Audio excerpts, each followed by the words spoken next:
Et cet invité, c'est Raphaël Robert. Bonjour. Bonjour. Vous êtes le secrétaire de Menuiserie Avenir. On va détailler ce que c'est. On peut d'ores et déjà dire que c'est une association d'entreprises dans la menuiserie industrielle. Également directeur général du centre de formation AFPIA Solfideza, qui est à Montaigu-Vendée. Oui. Et vous allez nous parler de cette opération Join Me Days qui est organisée cette semaine. Oui.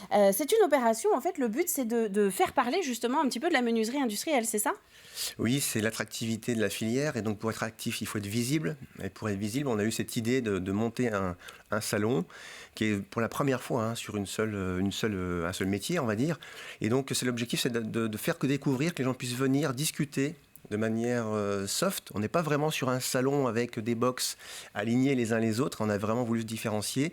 Et c'est un endroit, donc 2 endroits, sur lequel les gens pourront venir discuter, rencontrer des DRH en direct.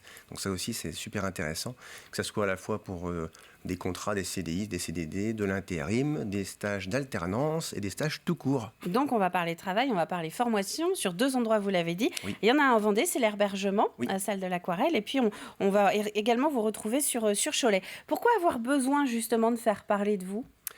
Alors les menuisiers industriels sont en pleine forme et donc ont des croissances assez importantes, voire des croissances à 2 chiffres. J'ai envie de dire, à la fois ils étaient déjà en croissance avant la crise Covid et la crise Covid a en plus décuplé ça parce que les gens comme vous et moi, on aime bien refaire notre maison, notre habitat et la menuiserie en fait partie.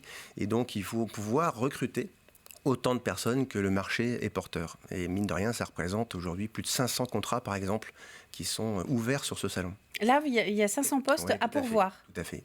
Donc, il y a besoin de faire 500 postes à pourvoir, 90 contrats d'alternance, 80 stages. Donc, vous voyez, il y a de quoi faire. Il y a de quoi faire. Mais alors, on vous retrouve où dans la maison, justement ? Alors, la menuiserie industrielle, c'est les fenêtres, c'est les portes. Ça peut être aussi les garages, les portails. Et donc, c'est à la fois un aspect environnemental, puisque ça fait partie de l'isolation de l'habitat, et c'est aussi de la décoration, puisque les menuiseries aujourd'hui sont de plus en plus jolies, avec du sur-mesure, des couleurs, des matières différentes. Ce qui veut dire aussi que les formations et les postes évoluent, non ? C'est ça pour répondre à la demande ? Alors en plus, la menuiserie industrielle, c'est beaucoup de métiers en fait. On a l'impression que c'est juste fabriquer et poser, mais il y a le bureau d'études, il y a la vente, il y a l'aspect marketing, il y a des métiers transverses, et puis il y a aussi bien sûr, c'est là où les menuisiers ont besoin aussi, les ateliers de production. Donc fabriquer et installer. Et donc les métiers évoluent parce que les matières évoluent, les outils évoluent, les machines évoluent. Aujourd'hui, on est sur des commandes numériques. On forme aujourd'hui en réalité mixte avec des casques HoloLens pour découvrir les bases de la commande numérique, par exemple. Donc c'est assez intéressant. Donc on est aussi loin peut-être de la pénibilité à laquelle on peut s'attendre, non ? Oui, vous parlez de machines justement pour accompagner dans le travail. Oui, il y a de l'assistance aussi aux gestes. Il y a beaucoup de choses. On parle de cobots aujourd'hui, c'est-à-dire que la robotique associée à l'homme. Et donc c'est vrai qu'aujourd'hui, les menuisiers industriels font tout pour rendre du bien-être à l'entreprise, comme toutes les entreprises d'ailleurs, mais encore plus, je pense, la menuiserie industrielle qui est jusqu'à présent beaucoup tournée vers l'avenir, la prospective. C'est d'ailleurs un des rôles de l'association Menuiserie Avenir, c'est de projeter les menuisiers sur l'avenir avec des ouvertures d'esprit, aller voir ce qui se fait en France, ailleurs, dans d'autres métiers, pour pouvoir prendre le meilleur de chaque chose. Alors Menuiserie Avenir, justement, vous l'évoquez, c'est intéressant, c'est que les entreprises ont décidé justement de s'allier pour être un petit peu plus forts et gagner en visibilité, c'est ça ? Oui, c'est ça. En fait, c'est travailler ensemble. Donc ils sont tous concurrents.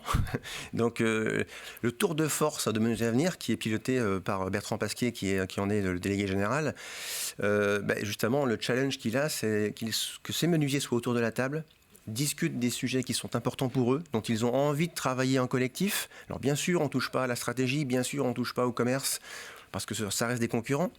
Par contre, parler de prospective, savoir où on doit aller. Il y a des commissions qui sont en place aussi sur lesquelles on travaille, donc des commissions sur le transport logistique, avec la mise en place de palettes, par exemple, métal, avec l'objectif de pouvoir les récupérer sur chantier, donc un aspect environnemental fort. Il y a l'aspect aussi tout sur ma menuiserie, sur lequel il y a un étiquetage et sur lequel vous comme moi, quand on ouvre ces fenêtres, on sait d'où ça vient. Si on a un SAV, de pouvoir savoir comment ça se passe. Donc c'est super intéressant. Et puis la commission RH qui porte et qui organise justement les salons de John Me Days.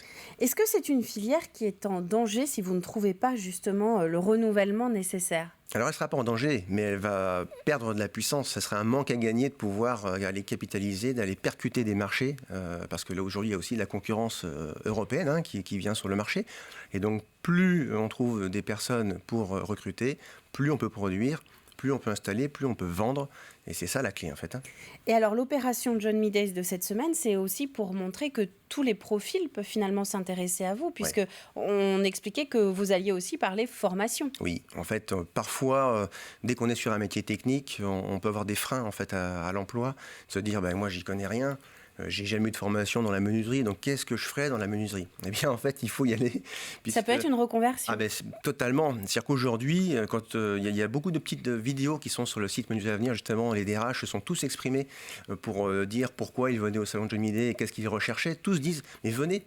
Et on vous formera, quel que soit votre niveau, on vous formera, quel que soit votre âge, on vous formera, et quel que soit votre sexe, on vous formera, puisque la menuiserie industrielle attire aussi beaucoup de femmes parce qu'il faut être précis, minutieux dans la mise en œuvre et dans la fabrication. Eh bien, merci beaucoup, Raphaël Robert. On va juste rappeler, donc, John Me Days, c'est le 9 et 10 mars, notamment à l'Herbergement, c'est salle de l'Aquarelle, si vous êtes intéressé pour aller y participer.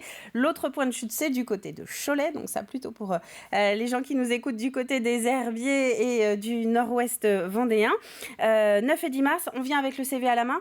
Oui, même s'il n'y a pas de CV, c'est pas grave. On y va cool, justement. Venez avec le sourire. On est là pour vous accueillir et vous montrer ce qu'on peut faire en menuiserie. Eh bien, bonne humeur et détermination, c'est ce qui permettra de décrocher un poste ou en tout cas de se renseigner. Merci beaucoup, Raphaël Robert, pour cette présentation de John Me Days.